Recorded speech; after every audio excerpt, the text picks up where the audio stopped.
Vamos para a guerra! Grita a guilda dos Lobos de Ferro que está prestes a enfrentar o chefe imbatível. A guilda usou todos os feitiços que tinham, disparou uma tonelada de flechas, entrou em combate corpo a corpo, mas nada conseguia arranhar o chefe porque ele refletia todos os ataques ao mesmo tempo.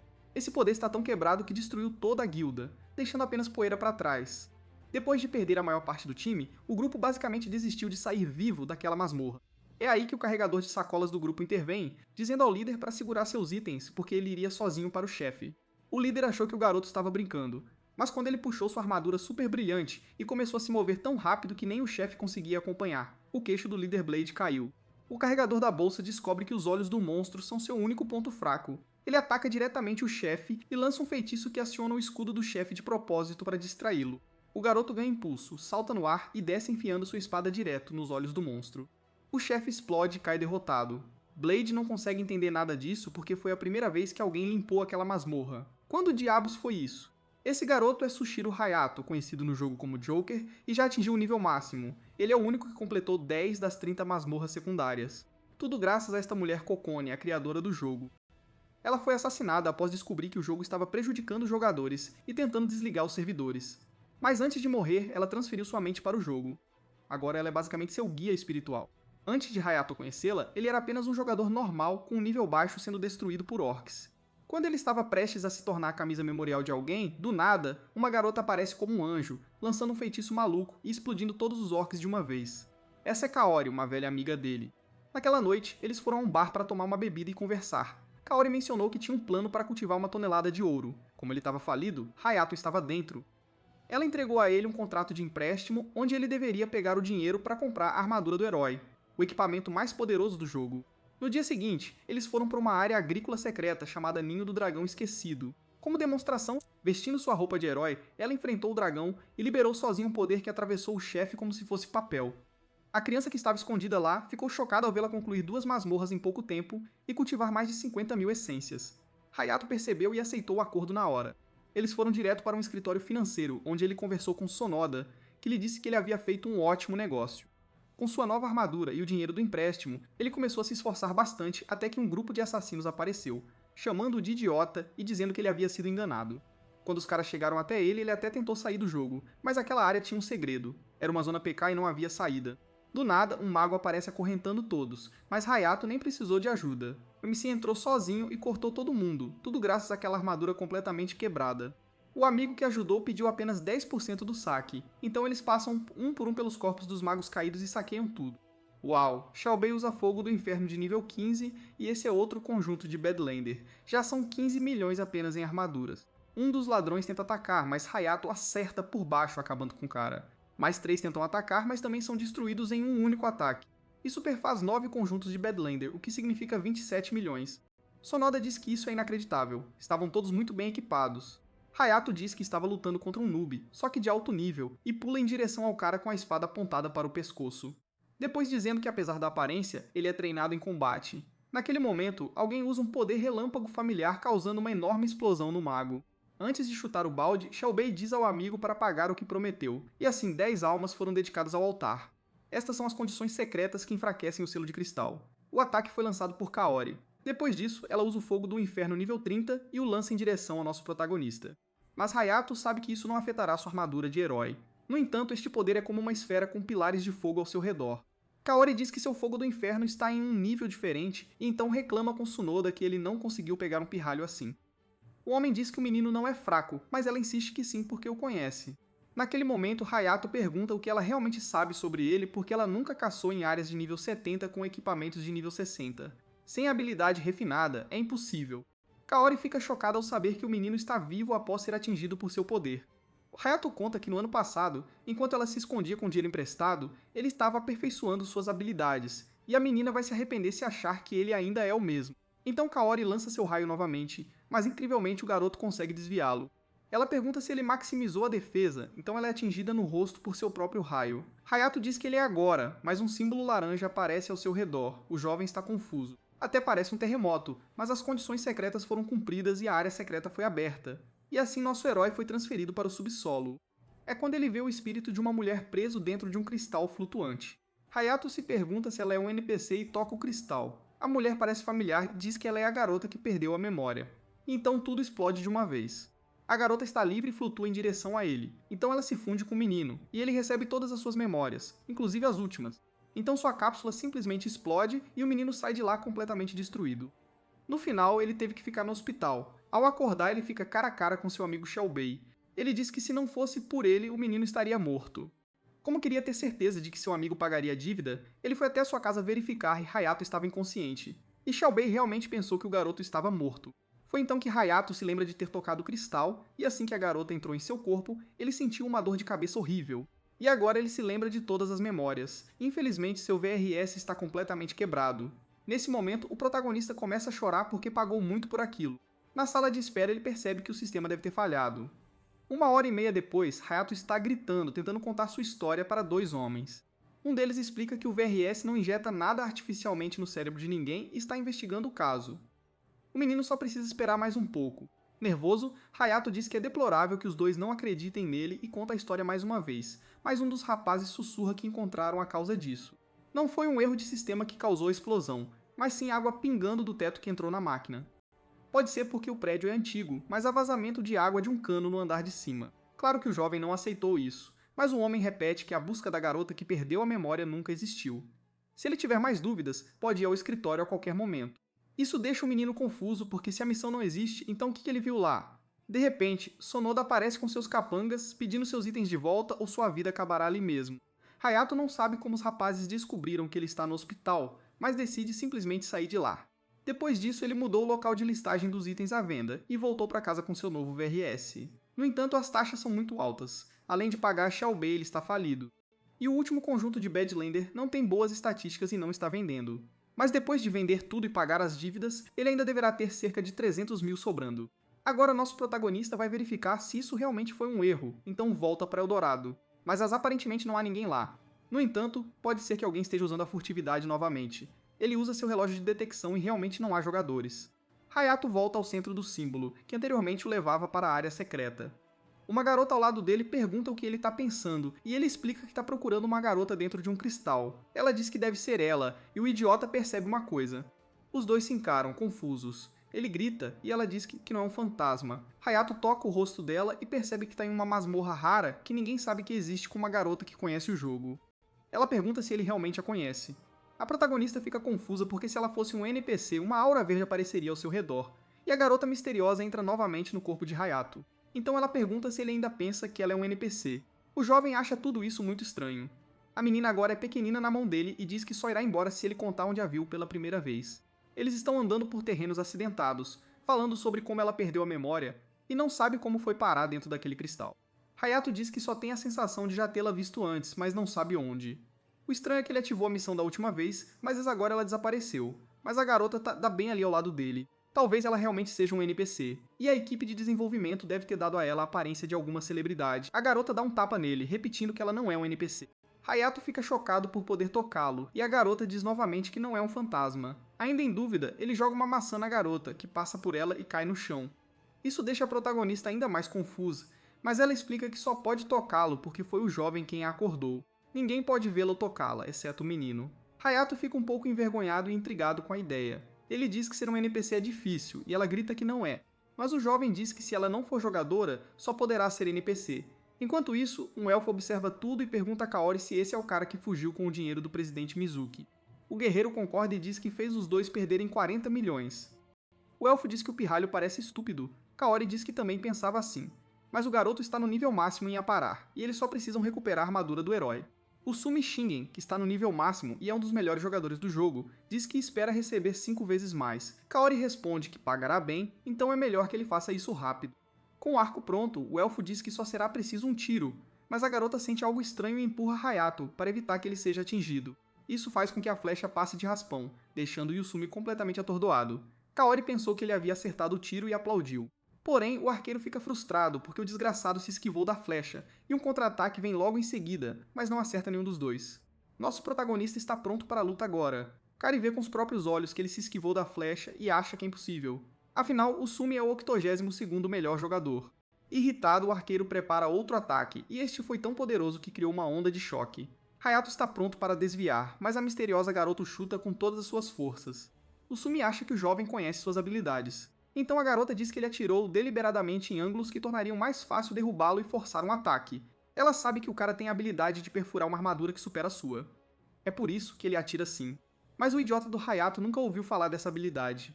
O Sumiu ganhou algum tempo como recompensa de uma missão secreta, e ele é o único no mundo que o possui. Não há como o pirralho saber disso. Provavelmente foi apenas uma coincidência. O arqueiro quer se exibir porque Kaori está observando, então ele usa a habilidade de flecha satélite, mas não será capaz de atacar por 3 segundos. A flecha se transformou em vários projéteis e Hayato corre para se defender. O Sumi acha que o pirralho não conseguirá evitar isso.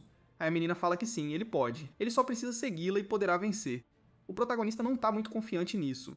Se ele continuar correndo, ele definitivamente morrerá, então é melhor seguir as instruções dela, porque ele não quer que eles roubem sua armadura de herói de volta. Então o menino decide seguir as instruções dela porque não tem nada a perder. O Sumi fica intrigado porque as crianças pararam de correr. Agora Hayato está seguindo as ordens da garota misteriosa e cria uma enorme explosão que explode todos os projéteis de uma vez. No final resta apenas sua armadura. Sorrindo, o Sumi diz que a missão está completa, e os dois se teletransportam para lá. Porém, quando Kaori vai pegar a armadura, ela percebe algo. Um por um, os itens desaparecem e uma lâmina aparece perto da orelha pontuda de Usumi. É Hayato usando a armadura Badlander para ser furtivo. Um minuto antes, sob toda a fumaça, Aikasaki diz que os ataques acabaram. Agora eles só precisam fazer os dois descerem até lá. A garota verifica seu inventário e vê o Badlander ali, e diz a ele para equipá-lo agora, porque ele nunca vencerá um jogador de longo alcance. Ele precisa chegar perto. Esse era o plano. Mas infelizmente, o Sumi conseguiu bloquear o ataque com seu arco. A seguir, o jogador mais forte salta para trás e prepara um contra-ataque. Mas o protagonista foi rápido, agarrou a espada do herói e está pronto para destruí-lo. A garota grita para o jovem tomar cuidado, pois Kaori está preparando seu ataque. Ele se vira naquele exato momento e desfere um ataque rápido que manda o loiro voando para longe. Infelizmente, isso dá a Yusumi uma oportunidade para disparar uma flecha. Aikisaki avisa que Hayato precisa observar seu lado direito e ele se vira rapidamente. Assim que a flecha chega perto o suficiente, o protagonista usa seu parry perfeito, partindo direto para um contra-ataque sem dar tempo ao arqueiro para pensar. Hayato usa a guilhotina divina e derrota o 82º melhor jogador do mundo. Porém, o Sumi usa a misericórdia da deusa, que o teletransporta para a cidade mais próxima quando sua saúde cai abaixo de 10%. Kaori, que está gravemente ferida, faz o mesmo, e os dois saem de lá. Com o ego ferido, nosso Hayato está muito cansado, mas chocado por ter vencido. Sorrindo, a garota diz que disse que o faria vencer a batalha. Isso faz com que o jovem perceba que ela realmente não é um NPC, mas sim uma deusa da vitória. Ao saírem daquela área, Ikasaki explica que daqui em diante, se continuar dando forças a ela, será vitorioso em todas as batalhas. O menino sabe que ela não está mentindo. Já faz um bom tempo desde que Hayato começou a jogar o reino final, então ele sabe que há uma enorme lacuna de habilidade entre ele e o Sumi. O cara era um jogador profissional, não há dúvida sobre isso. Se eles tivessem se enfrentado em condições normais, mesmo com a armadura de herói, o jovem teria perdido facilmente. Mas graças à garota, ele venceu e venceu com estilo. Afinal, quem é essa garota? Ela pede ao protagonista que ajude a recuperar suas memórias e o ajudará a se tornar o melhor do mundo. A garota não vai deixar ninguém bater nele nunca mais. No entanto, Hayato recusa a oferta. Enquanto veste sua armadura de herói, ele explica que a proposta é ótima, mas está tendo dificuldades para viver a própria vida, por isso não tem tempo para ajudar. Aikasaki exclama que se o jovem se tornar o número 1 do mundo, ele se tornará um campeão, e não precisará se preocupar com dinheiro. Hayato diz que o fará vencer se ele seguir todas as suas instruções, o que significa que suas únicas opções são segui-la ou perder, e ele nem quer ser famoso. Afinal, as coisas estão bem do jeito que estão, então é melhor ela encontrar alguém mais adequado para ajudá-la. Como ela conhece bem o jogo, suas memórias devem voltar rapidamente. A menina fica desesperada quando o menino sai porque ela não consegue falar com mais ninguém. No mundo real, Kaori está sendo repreendida porque o plano falhou e seu chefe perdeu mais de 40 milhões. No entanto, ela insiste que o jogador profissional que ele enviou não estava à altura do trabalho. É aí que alguém impede Sonoda de dar um tapa na loira. O homem misterioso afirma que fazer todo esse barulho não trará o dinheiro de volta. Kaori deveria ser grata ao presidente por não ter dado um tapa nela. Ele então pergunta se Hayato realmente venceu Yusumi Shinge, e ela concorda, dizendo que até o próprio arqueiro pode confirmar. Um cara comum derrotando um jogador profissional que aparentemente não era tão talentoso. O presidente diz que Hayato pode ser uma carta interessante para jogar no momento certo. Em casa, o protagonista tem que fazer um pagamento de mais de 15 milhões para saldar sua dívida. Agora o jovem finalmente pagou todo o dinheiro do empréstimo, e talvez devesse ter esperado, porque ainda lhe restava um pouco de tempo. Os humanos realmente gostam de gastar muito dinheiro. Se ele não tomar cuidado, acabará sem nada. E ainda há a questão do Sonoda, que não vai sair do seu pé tão facilmente e é um mundo pequeno. O menino tem 290 mil em sua conta. Talvez ele seja um pouco ganancioso, porque poderia ficar em um quarto menor e mais barato, e o protagonista já estava pensando em viajar para o exterior há algum tempo. Mas por enquanto é apenas um sonho. Mas se você realmente pensar bem, o reino final também é uma espécie de viagem. Enquanto isso, a garota está triste há uma semana esperando a volta de Hayato. É quando ele aparece atrás dela, ela o abraça com uma força absurda. Hayato pergunta por que ela ainda está lá, e a garota pede que ele pense novamente na oferta, pois eles podem encontrar uma maneira de deixar o jovem muito rico. O herói ainda não entende e não está interessado, então pede que ela encontre outra pessoa. Mas Aikasaki diz que não tem nada a perder apenas em ouvir, pois com o plano dela o garoto não ficará famoso. Então Hayato concorda em ouvir e fica chocado com o que ouve. Ela agarra a mão dele e diz que vai mostrar a ele. O Santuário Amaldiçoado é uma masmorra conhecida por nunca ter sido limpa por ninguém desde o lançamento do jogo. A garota explica que se eles conseguirem, ela conseguirá o livro raro que tanto deseja, mas o protagonista acha que foi estúpido segui-la apenas para comprar um livro porque aquele lugar é assustador. Porém, a garota insiste que ele ficará rico lá. Hayato explica que mesmo que as 5 melhores guildas do mundo unissem forças, elas ainda não conseguiriam limpar aquele lugar. E as pessoas que entraram basicamente fizeram um pacto de não falar sobre quais monstros estão lá ou quantos andares ele tem. Disseram apenas que é um lugar pensado para que nenhum jogador possa vencer. Tecnicamente, para limpá-lo, eles têm de esperar por um colapso natural. Ele explica que Final Kingdom é um jogo VR criado pela FK Software baseado em um livro, então as missões seguem o caminho da obra original. Na verdade, o conhecimento dele afeta muito a habilidade e a estratégia do jogo. Com isso, a garota quer saber o que isso tem a ver com esta masmorra. É porque há muito tempo atrás, um rei demônio desceu ao Pacífico continente e destruiu tudo lá. Para acabar com a fera, todos os reis do continente reuniram um exército para contra-atacar, mas foram derrotados pelo poder extraordinário do rei demônio. Então o príncipe Eduardo, do reino de Aslam, ofereceu seu próprio corpo para selar o monstro, mas fazer isso em um corpo mortal significa que ele só poderá renascer quando o navio morrer. Para evitar isso, Eduardo entrou no templo para proteger seu corpo do mundo exterior. No entanto, há 500 anos, o corpo do homem começou a enfraquecer naturalmente. Conter o poder do rei demônio tornou-se difícil. Então um dia, uma onda de poder sombrio fluiu do corpo do velho, e assim nasceram os 12 Lordes Demônios, enfraquecendo o equilíbrio do mundo inteiro. No jogo, os jogadores têm o dever de serem heróis e salvar o mundo. Com base na progressão da história, eles chegarão ao capítulo 2 neste momento. O rei demônio volta à vida e o velho Edward morre. No entanto, alguns jogadores profissionais tentaram quebrar o selo mágico por conta própria, matando os 12 senhores e forçando o capítulo 2, mas sempre falharam no Santuário Amaldiçoado. Sorrindo, Akasaki diz que isso significa que os dois serão os heróis que iniciam o capítulo 2. Isso deixa Hayato extremamente nervoso, repetindo que não há como vencer este lugar porque foi feito para ser impossível até que Edward morra, e a garota calmamente diz que sabe como limpar o santuário. A confiança da garota deixa o protagonista um pouco confuso. Ela insiste que desde aquela luta ele deveria perceber que eles realmente conseguem. O menino então se lembra da incrível batalha de antes, e ela diz que é ele quem decide se vai acreditar nela ou não. De qualquer forma, não é uma área PVP, então mesmo que ele morra lá, ele não perderá seus itens. Desta vez o menino não está sozinho. Qual é o mal em tentar? Ela está garantindo a vitória desta vez também, e Hayato percebe que é a mesma expressão da última vez. Não é um blefe. Se isso funcionar, ele estará nadando em dinheiro. E assim vão os dois. O protagonista entra furtivamente no santuário, vestindo o conjunto Badlander.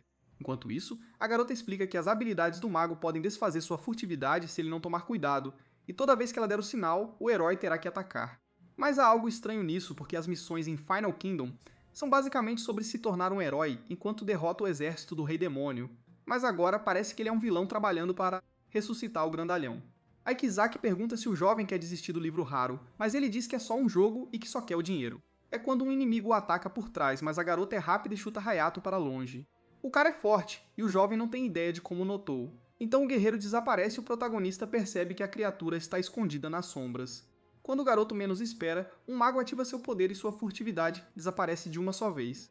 Diante de inúmeros inimigos, ele está ferrado, eles lançam seu ataque e Hayato corre, trocando de armadura no local. Enquanto ele corre, uma sombra bizarra toma forma.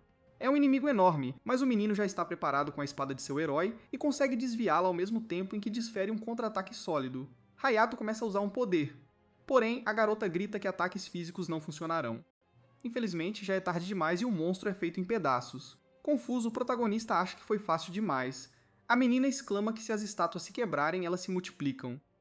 Hayato reclama que essa deveria ter sido a primeira coisa que lhe contaram, e ele foge para salvar sua vida, mas está completamente cercado por guerreiros de pedra. Rapidamente, nosso herói evita um ataque mortal do Grande Bruto. No mesmo momento, uma estátua do mago lança um feitiço de bola de fogo contra ele. que felizmente é perfeitamente aparado e enviado de volta ao inimigo, dividindo-o em dois. Mas a menina grita que eles se multiplicarão se o ataque destruir apenas parte deles, mas o menino não teve outra opção. Um ser sombrio se manifesta em um pilar, dizendo coisas em uma língua desconhecida, e as estátuas começam a se formar a partir dos pedaços quebrados para proteger o rei. Aparentemente, aquele grandalhão é o que realmente se importa. A garota salva Hayato de outro ataque, dizendo que para ele não olhar para o cara no pilar. Um arqueiro atira uma flecha nele e a garota indica a direção. A protagonista consegue detê-lo e ela o avisa sobre outro ataque que o menino evita. Ela também diz que eles estão usando magia agora e disparando a cada segundo. As estátuas dos magos liberam intermináveis barragens de feitiços. Hayato se esquiva. Tian contra-atacando com a espada de seu herói, ele pergunta sobre os outros, e a garota responde que não há nada a ser feito. Como há muitas estátuas, eles precisarão de um plano B, e o chamado plano é fugir porque não podem usar um pergaminho de retorno. Afinal, é uma masmorra épica.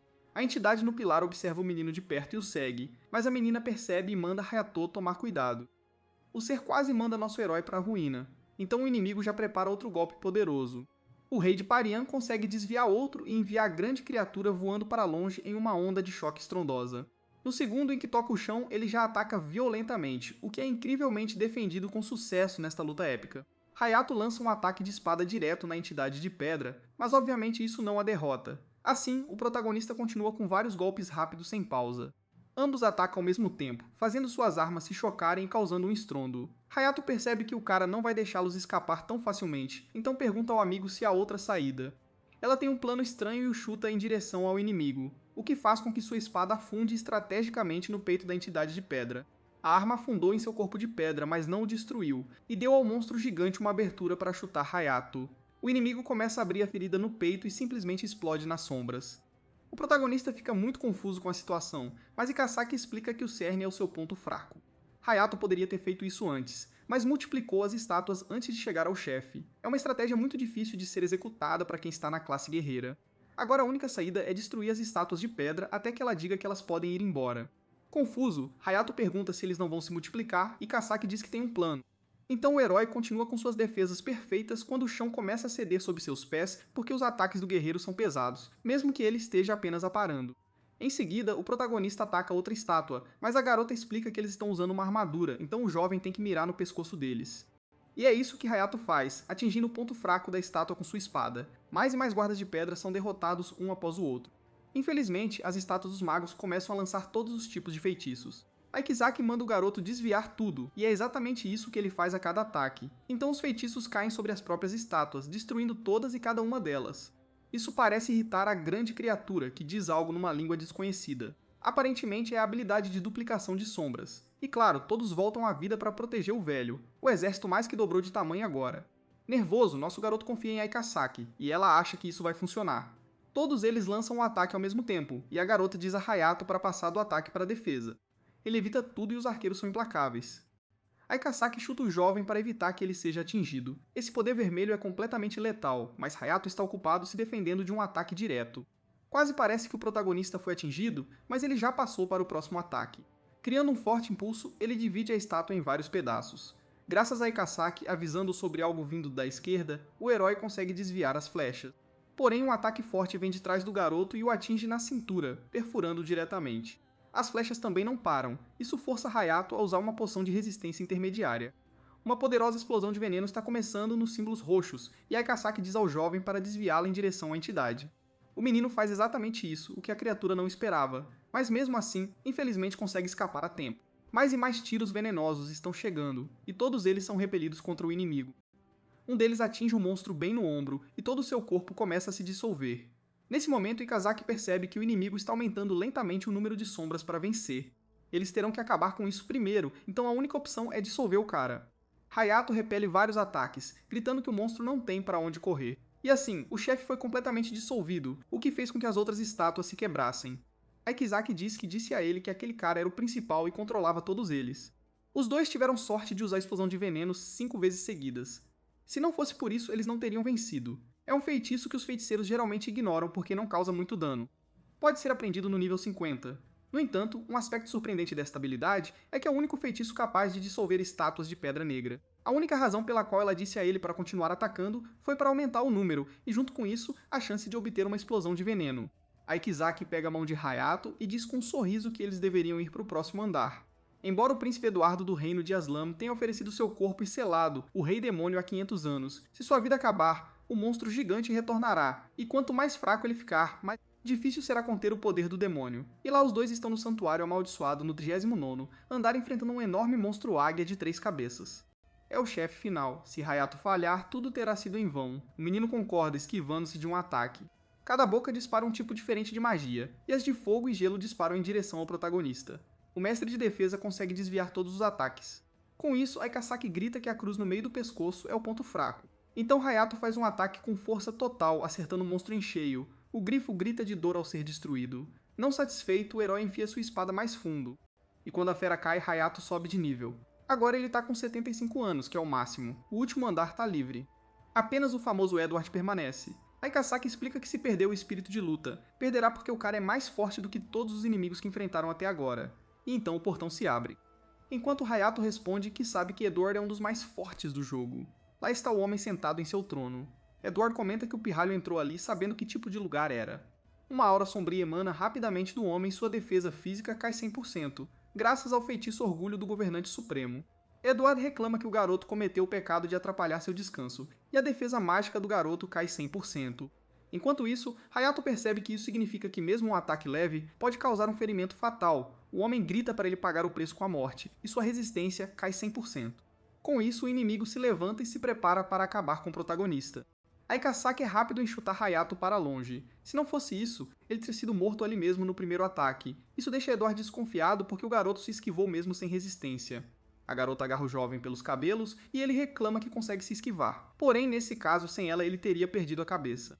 Os ataques com armas escuras de Edward são muito rápidos e poderosos. Um dos golpes faz Hayato voar, e o inimigo avança rápido demais para que Aikasaki possa ajudar. Sim. Acho que desta vez o herói está acabado. Ele estaria, se não fosse pelo mestre da defesa. As duas espadas se chocam com um grande estrondo, e Hayato sofre o impacto, e não Edward, o que significa que o ataque não está funcionando como deveria. O menino bate com força na parede sem nenhuma defesa física e mágica. Além disso, sua resistência foi esgotada e seu ataque não está funcionando. Vencer contra um adversário como este parece impossível. O garoto ainda consegue se defender um pouco com sua espada e agilidade.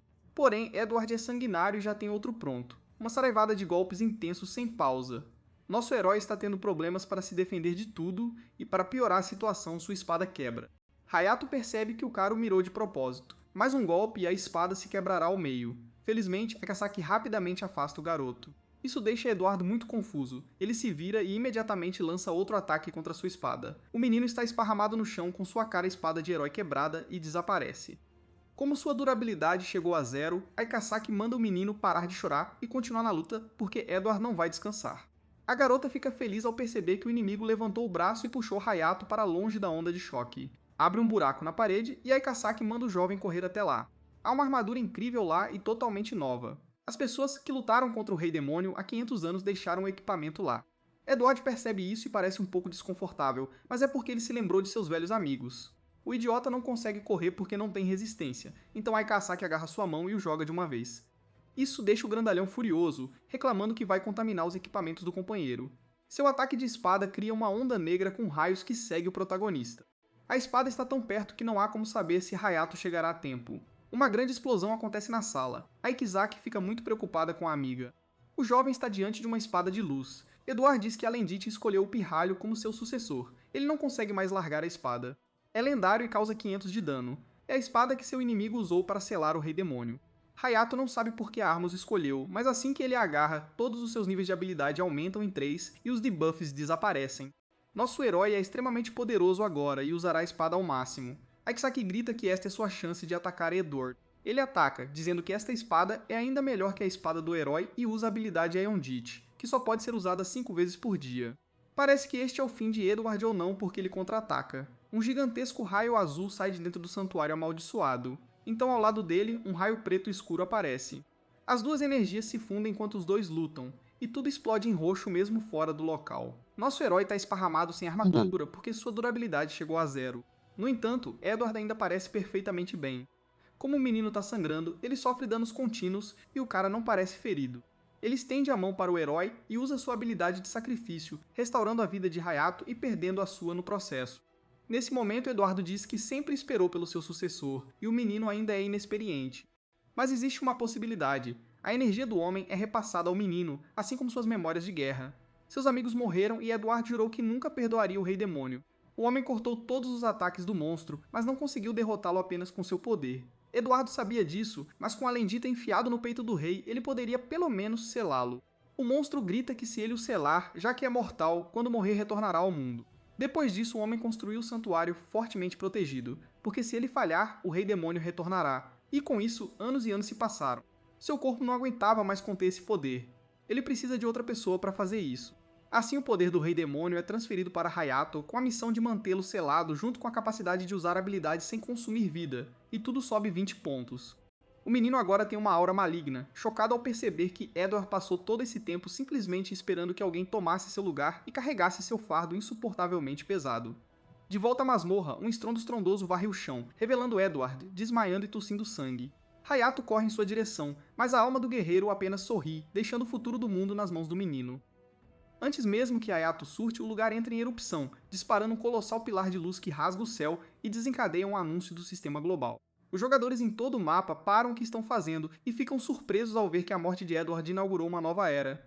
A escala é tão grande que o Flash é visível até mesmo do espaço, enquanto uma energia escura começa a engolir continentes, mostrando que o selo do Rei Demônio finalmente cedeu.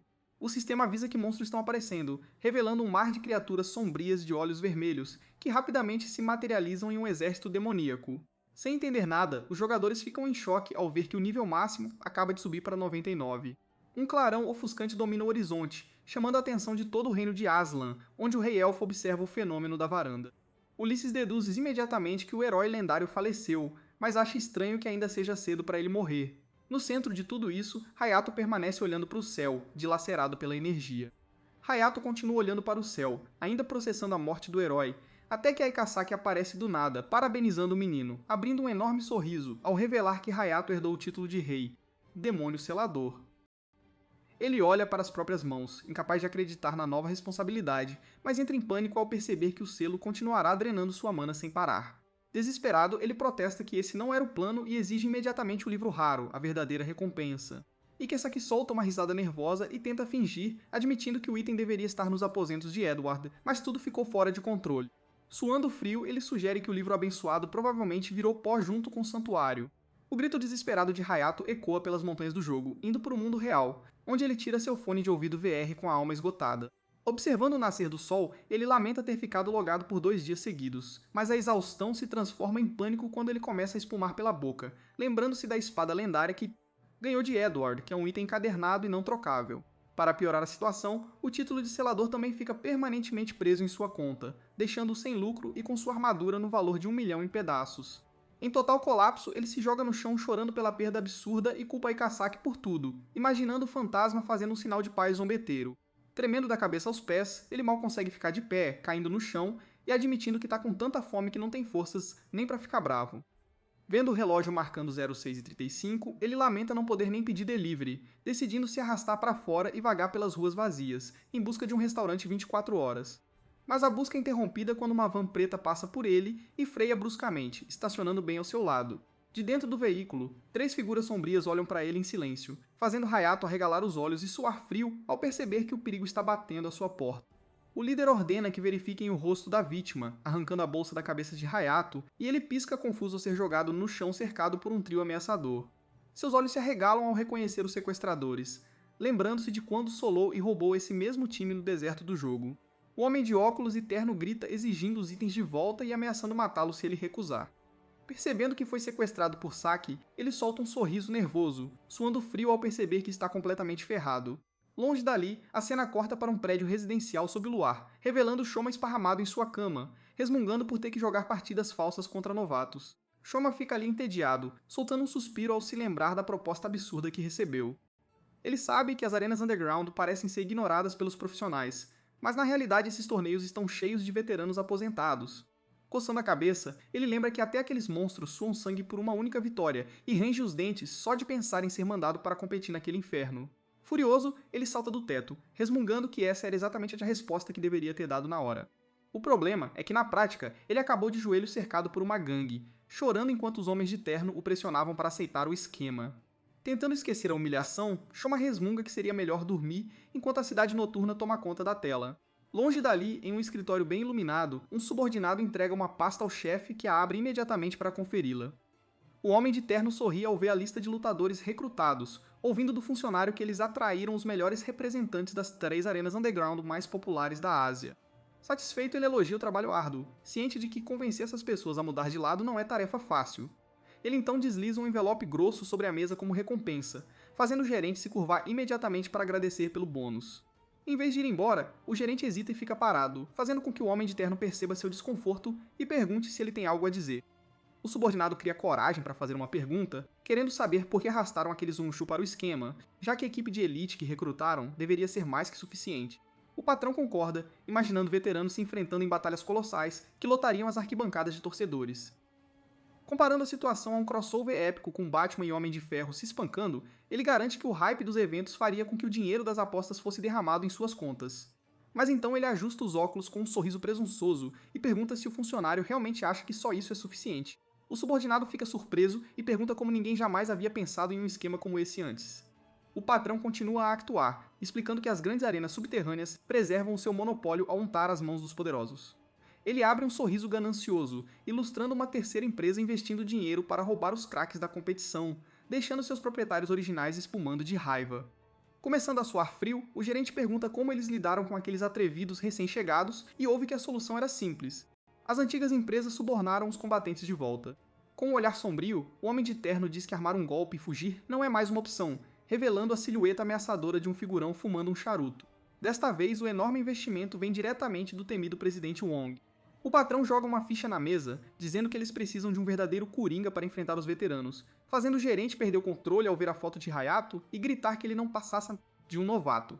Incapaz de aceitar isso, ele abaixa a cabeça com um suspiro pesado, mas o homem de terno apenas solta uma risada estranha.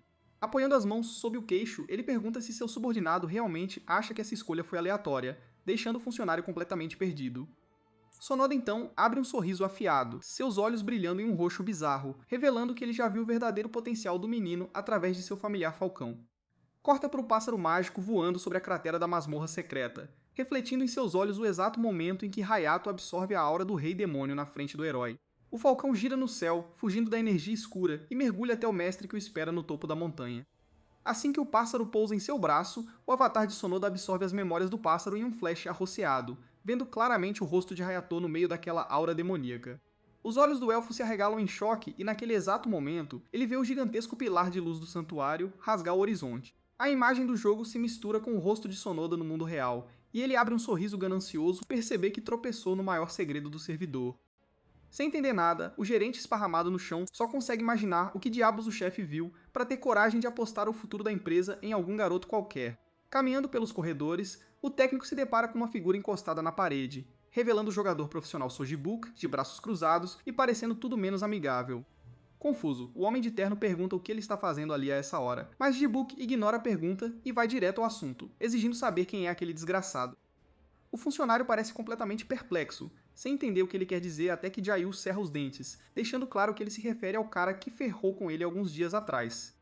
O gerente liga os pontos imediatamente, lembrando-se da derrota humilhante do veterano para o nosso Si, e pergunta por que ele está procurando o garoto ali, entre todos os lugares. Jayuk abre um sorriso malicioso, dizendo que a empresa também perdeu milhões por causa do novato e definitivamente já o localizou. Em pânico, o homem tenta dissuadir o jogador dessa ideia, lembrando de que levou uma surra do garoto mesmo lutando em dupla. O ruivo cerra os dentes, fervendo de ódio ao lembrar daquela humilhação. Perdendo a paciência, ele avança e agarra o gerente pelo colarinho, que recua, mas ainda o provoca perguntando se ele vai dar desculpas e diz que apenas baixou a guarda. Tremendo de pura fúria com a provocação, ele empurra o homem de terno para longe e o solta. Sem dizer uma palavra, ele vira as costas e sobe as escadas, bufando de raiva enquanto o funcionário ajeita o paletó e aproveita a abertura para orientar a conversa. Então ele balança a isca. Uma nova arena subterrânea está prestes a ser inaugurada e o garoto com certeza vai aparecer lá. Jayuk para e vira a cabeça, interessado na informação. Com um sorriso malicioso, o dirigente diz que se quiser mesmo a revanche basta se inscrever no torneio. O técnico solta uma risada irônica, lembrando-lhe que, como jogador profissional, seria banido para sempre se fosse pego em um torneio underground. A cena corta para a fachada de um gigantesco estádio de esportes eletrônicos, onde a multidão enlouquece assistindo a uma partida oficial. Na tela grande, Hash 32 do ranking mundial, Kim Seon-won ataca seu oponente, puxando apressadamente a corda do arco para se defender. O grandalhão dá um sorrisinho confiante, golpeando a flecha no ar com um soco brutal. Titânio. O arqueiro estala a língua ao ver o ataque falhar, deixando a guarda aberta para o lutador, que já prepara seu próximo golpe com o punho brilhando de energia. Sob pressão, o arqueiro ativa Hawkeye, esquivando-se por pouco de um soco colossal. Com sua visão aprimorada, ele zigue-zagueia pela arena, escorregando na chuva de golpes, deixando o público sem palavras. Os ataques quase não acertam, mas o grandalhão apenas sorri, percebendo que o outro cara está usando a habilidade para ler seus movimentos. Determinado a revidar, ele pisa com força na arena, pegando o elfo desprevenido. Um baque agudo rasga o ar e o atirador é lançado voando para trás após receber um golpe devastador. Sangrando, o elfo percebe que seu oponente ativou o passo rápido, sacrificando metade de seu poder pela velocidade absoluta. O grandalhão lança um combo, certo de que mesmo com poder de ataque reduzido, ainda é suficiente para esmagar um alvo frágil, e manda o pobre coitado pelos ares com um soco explosivo. O atirador cai em queda livre, caindo no chão da arena com um forte estrondo. Certo da vitória, o campeão sorri e declara a luta encerrada. Mas quando a poeira baixa, uma flecha brilhante rasga a fumaça em um contra-ataque rápido como um raio, fazendo os olhos do Bruto se arregalarem em estado de choque. A flecha Magnum perfura diretamente o peito do grande homem, desintegrando o avatar em pixels enquanto o sistema anuncia a morte. Exausto, o elfo respira fundo após virar a luta. Nas arquibancadas, ninguém consegue entender como ele sofreu um golpe direto vestindo apenas couro. Um murmúrio percorre o estádio até que o próprio jogador derrotado abre a cápsula e diz que a explicação é simples. De volta ao mundo real, Ken tira os óculos de imersão com um sorriso calmo e deduz que o arqueiro estava usando uma armadura de placas por baixo das roupas. As arquibancadas estão atordoadas, um arqueiro em armadura de placas. Ao sair da cápsula, o jogador profissional olha nos olhos do garoto e pergunta se ele acertou. A ruiva suspira e admite. Ele acertou em cheio. A multidão não consegue acreditar no que está ouvindo, dizendo que a armadura era apenas couro disfarçado por um efeito de transformação para mudar sua aparência, já que a armadura de placas requer pelo menos 90 de força. Caso contrário, a penalidade reduz a resistência e a velocidade pela metade. O veterano cai na gargalhada e diz que a resposta também é simples. Agarrando o menino de forma amigável, ele revela que o arqueiro não colocou um único ponto na destreza e pergunta mais uma vez se sua dedução está correta. Parecendo irritado, o garoto reclama que eles acabaram de vazar sua build ao vivo, mas o jogador profissional não se importa, lembrando de que eles estão no mesmo time agora. O estádio enlouquece, tentando entender como alguém com precisão zero ainda consegue acertar os alvos, até que Kim dá um leve sorriso e garante que o garoto atira por puro instinto. A multidão fica em choque com a palavra instinto, enquanto a ruiva apenas faz uma careta, incomodada com toda a atenção. Resumindo a conversa, ele pede ao grandalhão que pare de revelar seus segredos e entregue já a recompensa prometida. O veterano força um sorriso e menciona o item que a ruiva pegou há algum tempo. A recompensa foi um pergaminho mágico selado. Olhando para o garoto, o veterano percebe que toda a aposta era só para conseguir aquele item, e o atirador estreita os olhos, perguntando se vai desistir. Irritado, Kim dá um tapa na cabeça do garoto, depois estufa o peito e diz que um homem de verdade cumpre sua palavra e vai entregá-la. As arquibancadas explodem, gritando que um pergaminho de classe raro vale um apartamento de luxo. Ignorando o choque de todos, o veterano aponta para as cápsulas e diz ao menino para fazer login e reivindicar seu prêmio. O ruivo cerra os dentes, o olhar brilhando, lembrando de quando foi esmagado no jogo e jurando que agora terá sua vingança. Corta para a manhã seguinte, o jovem está esparramado na cama, roncando, dormindo profundamente, babando no travesseiro, enquanto os pensamentos de Hayato ecoam durante a transição, prometendo retribuir cada humilhação que sofreu. O dia amanhece tranquilo, o sol refletido nos prédios da cidade, iluminando um apartamento moderno com cápsula de imersão na sala. Na TV, o âncora anuncia a grande atualização do Final Kingdom e comenta como a sociedade vive dividida entre o mundo real e o virtual. O repórter explica que a outra metade da população vive focada em Reino Final, enquanto nosso menino já está se acomodando na cápsula, pronto para mergulhar na nova temporada. A viseira de imersão desce sobre seus olhos e confirma o login, sussurrando o nome do avatar. O sistema escaneia sua íris, lançando a consciência de Hayato direto para o jogo. Ele aparece em uma cidade fantástica, absurdamente lotada, andando pelo mercado lotado com o espírito de Aikasaki o seguindo. A garota o repreende por concordar em entrar em uma arena subterrânea, mas ele apenas inspeciona uma nova armadura, notando que no submundo ele não precisará mostrar o rosto. Caminhando pelo mercado, ele explica que pode lutar anonimamente porque o torneio é ilegal, e só podem entrar pessoas convidadas por intermediários de confiança. A fantasminha cruza os braços e faz beicinho, irritada por ele estar pedindo ajuda na arena e grita que o combinado era recuperar suas memórias. Hayato faz uma cara estranha e responde perguntando de onde ela tirou essa ideia. Como foi ela quem o atraiu com a promessa de um pergaminho raro, a memória da masmorra secreta aparece mostrando a batalha absurda onde ele foi esmagado e teve sua espada despedaçada. Fervendo ao pensar que perdeu todos os seus equipamentos por causa dela, ele ataca sua parceira, mas logo suspira de derrota. prometendo que desta vez ele realmente ajudará se ela lhe der uma mão no torneio. O pequeno fantasma faz pose de fisiculturista e promete esmagar os adversários como se fosse uma brincadeira de criança, o que faz Hayato sorrir com confiança. Claro que suas habilidades podem lidar até com um veterano. Mas a conversa é interrompida quando seus olhos pousam em um item estranho e ele pega um peitoral brilhante que nunca viu antes. A interface do sistema exibe as estatísticas da armadura de Peterson, deixando sem palavras com a defesa absurda e os bônus de HP em um mero item de classificação B+. Gritando, ele exige saber onde o comerciante felino conseguiu um equipamento tão poderoso, e o gato explica casualmente que veio do continente de Kalos. Vendo sua expressão vazia, o lojista fica surpreso por não saber das maiores novidades do jogo, e revela que um continente inteiro apareceu na última atualização, deixando-o atordoado. O felino encara o menino, entediado, sem entender todo o choque, e explica que o segundo ato começou quando o herói Edward chutou o balde. Hayato solta uma risada nervosa, lembrando que ele mesmo causou o evento global, mas o comerciante inclina a cabeça, intrigado porque o cliente não sabe da expansão do mapa. Suando frio, o protagonista lembra que a explosão de luz na masmorra o impediu de ver as notificações do sistema, enquanto o gato insiste que o assunto está em todos os noticiários do mundo real. Para se proteger, o garoto coça a cabeça e inventa que desmaiou por 3 dias por trabalhar muito. O lojista acredita na desculpa e revela que os itens médios de Kalos estão no mesmo nível do equipamento de Aslan, suspirando ao se lembrar de como isso derrubou os preços em Aslan. Ao ouvir a reclamação, Hayato imediatamente vira a cabeça ligando os pontos. O mercado está um caos total. Vendedores gritando a plenos pulmões sobre itens absurdos do novo continente, deixando paralisado ao perceber que, de tão distraído, nem percebeu a mudança. Ele foge, atraído pelo brilho de uma pulseira mágica.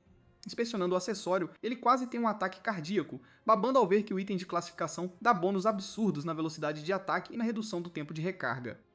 Uma combinação como essa só aparece em equipamentos de classificação SS. Fora de si, ele esbarra em outros enquanto corre para verificar a próxima barraca, agarrando as botas de batalha de Ares, que além de defesa também tem salto duplo de altura.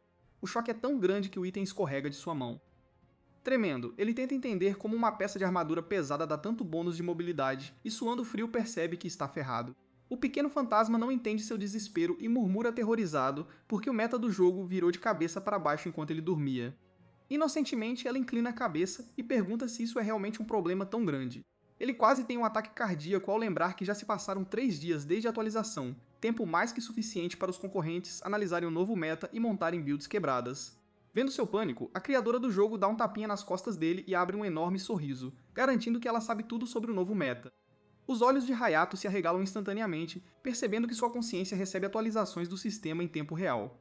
Sem perder um segundo, Hayato agarra firmemente a mão do pequeno fantasma, puxando seu parceiro para cultivar e se adaptar ao novo meta o mais rápido possível.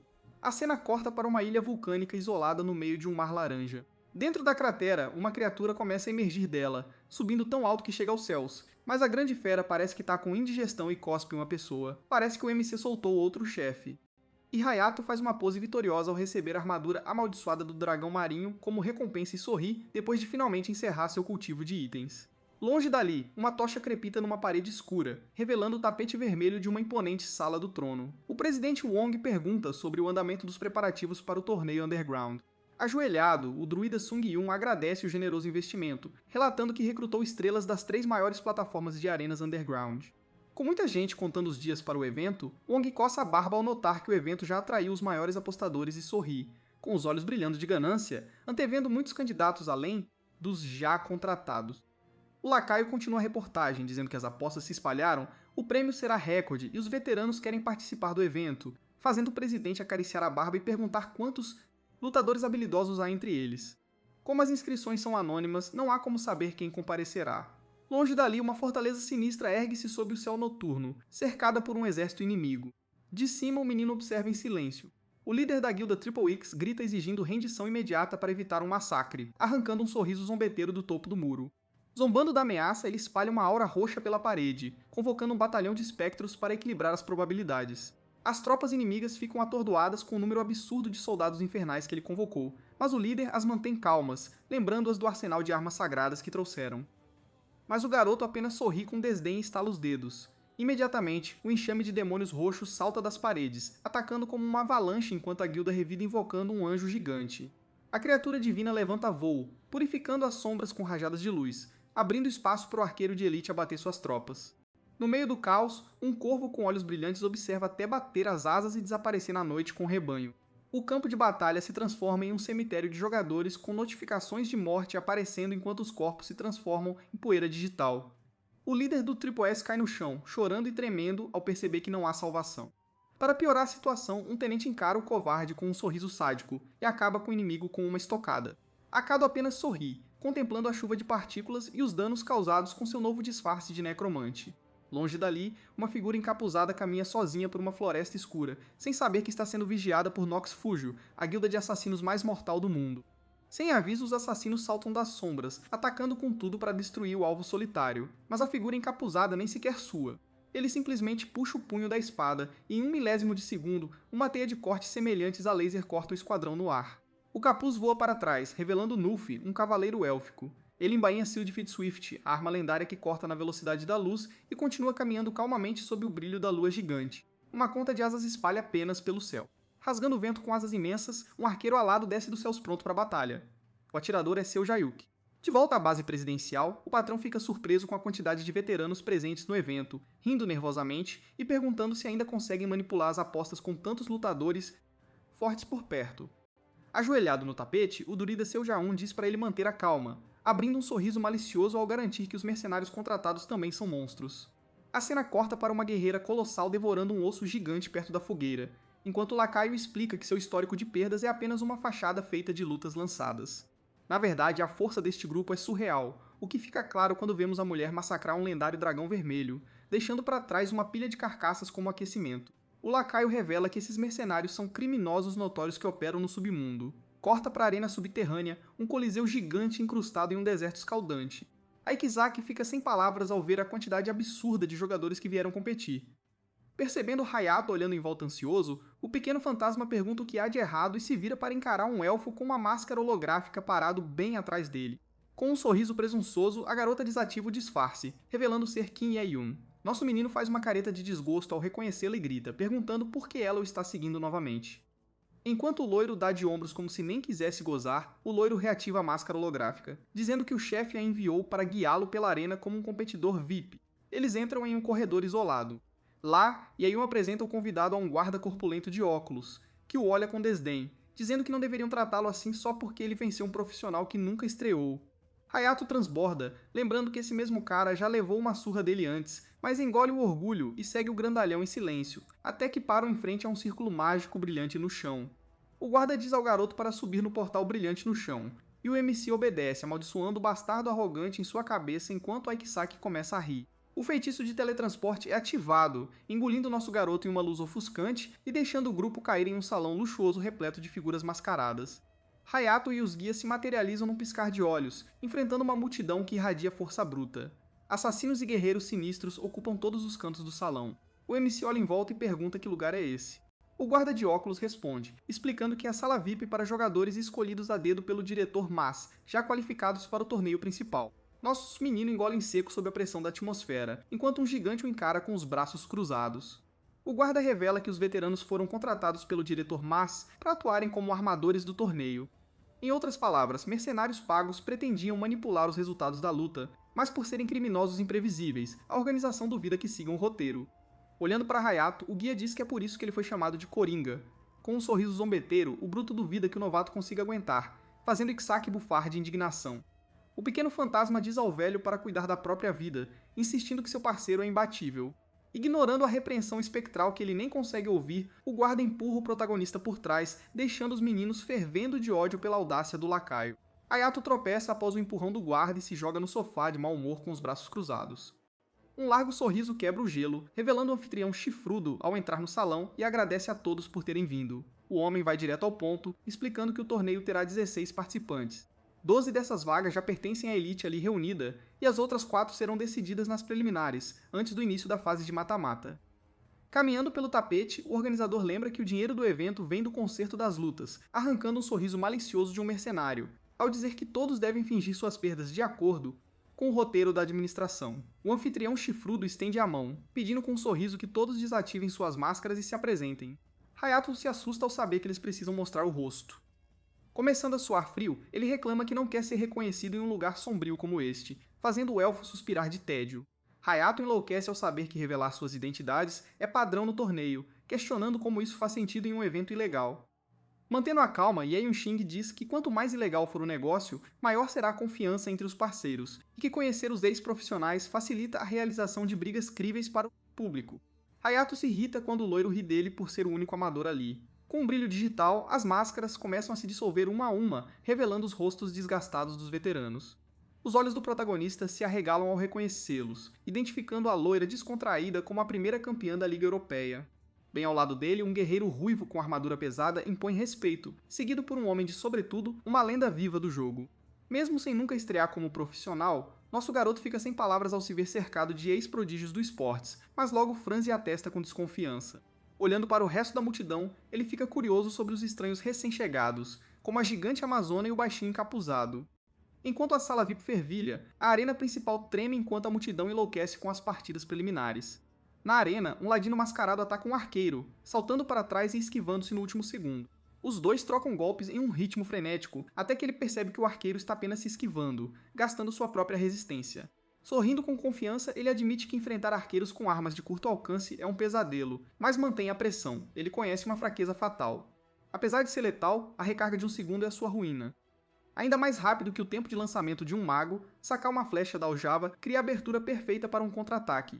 O ladino explica que aquele único segundo necessário para sacar e disparar uma flecha é a maior falha da classe, e que tudo o que você precisa fazer é manter a pressão próxima para torná-los completamente inúteis. Observando a enxurrada de ataques, o atirador apenas se esquiva e espera que a resistência do inimigo acabe. Percebendo a estratégia do oponente, o usuário mascarado da adaga sorri e revela que está equipado com a bênção de Hermes, Eulito. A inicialização de classificação S reduz o custo de resistência para avançar a 0. O elfo percebe que sua resistência vai acabar primeiro se a luta continuar nesse ritmo, estalando a língua por ter que recorrer a isso já nas preliminares do torneio. Sem outra escolha, ele prepara uma habilidade deslumbrante, deixando o ladino atordoado pelo brilho da arma. A flecha de luz rasga o ar, forçando o ladino a se jogar no chão para evitar ser vaporizado. O atirador fixa o olhar nele, sem dar trégua. Ele alinha o próximo tiro, obrigando o lutador mascarado a realizar um movimento acrobático aéreo para escapar da trave. Sem perder o ritmo, o elfo puxa 3 flechas de sua aljava de uma só vez, enquanto o guerreiro pousa e se lança para frente em um salto para diminuir a distância. O ladino avança, certo de que cortar o tempo de recarga garantirá sua vitória, mas o oponente simplesmente solta a corda do arco disparando a flecha. No último segundo, o cara se esquiva, mas sem lhe dar tempo para respirar, o arqueiro já dispara outra flecha. O ladino congela ao ver o novo parafuso. Ele mal consegue reagir ao próximo raio e percebe que o tempo de espera do inimigo caiu para meio segundo. O sangue jorra de sua boca, enquanto outra flecha perfura seu abdômen, confirmando a insana taxa de tiro de 0.2 segundos. Frio como gelo, Shinjin saca um projétil envolto em um raio e sela a vitória ao acertar o tiro bem no centro de sua testa.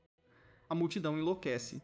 No meio da arquibancada, um sorriso malicioso aparece, revelando Ulisses, o 13º rei de Aslam, observando tudo de perto, e percebe o pro player sacando 3 flechas de uma vez, eliminando movimentos inúteis e reduzindo o resfriamento ao extremo. Ao lado dele, o servo luta para ser ouvido e pergunta por que sua majestade veio para um torneio clandestino. Rindo, o rei diz que queria ver com seus próprios olhos as lutas secretas em seu próprio território. O lacaio continua. Por que não organiza já um torneio oficial e concorda que seria uma ótima ideia, mas sorri maliciosamente ao lembrar que certos jogadores só aparecem no submundo. O lacaio está completamente perdido, sem entender nada. Longe dali, na sala de espera, Blade mantém os braços cruzados, varrendo o corredor com um olhar penetrante. Perto dele, o menino se encolhe no sofá, suando frio, intimidado entre tantos jogadores profissionais. O organizador chifrudo vai até a frente do salão, anunciando que o sorteio da chave principal está começando agora. Ele diz a todos para ativarem o modo anônimo e luzes azuis varrem os corpos dos guerreiros, vestindo a multidão com as peles do jogo para esconder suas identidades. Hayato se assusta ao ver os competidores desaparecerem repentinamente, mas a elfa ao lado dele revira os olhos e diz para ele parar de agir como um novato porque ele está se envergonhando. Ela aponta para a carta em cima da mesa, explicando que é um pergaminho de teletransporte direto para a arena principal. Ao pegar a carta, Blade fixa um olhar penetrante em sua direção, fazendo o fantasma Ai Kasaki congelar no local. A atmosfera fica pesada até que a magia de invocação começa a brilhar por todo o salão. A garota engole em seco, pensando que o cara de cabelos prateados está olhando para ela, mas não há tempo para reagir antes que o Flash engula os dois completamente. O cara de cabelos prateados é tirado de seu transe por um homem enorme de armadura rosa, mas ele imediatamente se esquiva, dizendo que só ficou perdido em pensamentos por um momento. Ao ativar o modo anônimo, o rosto de Blade é coberto pela luz espalhando um sorriso sinistro, confessando que nunca imaginou que encontraria o criador do jogo naquele lugar.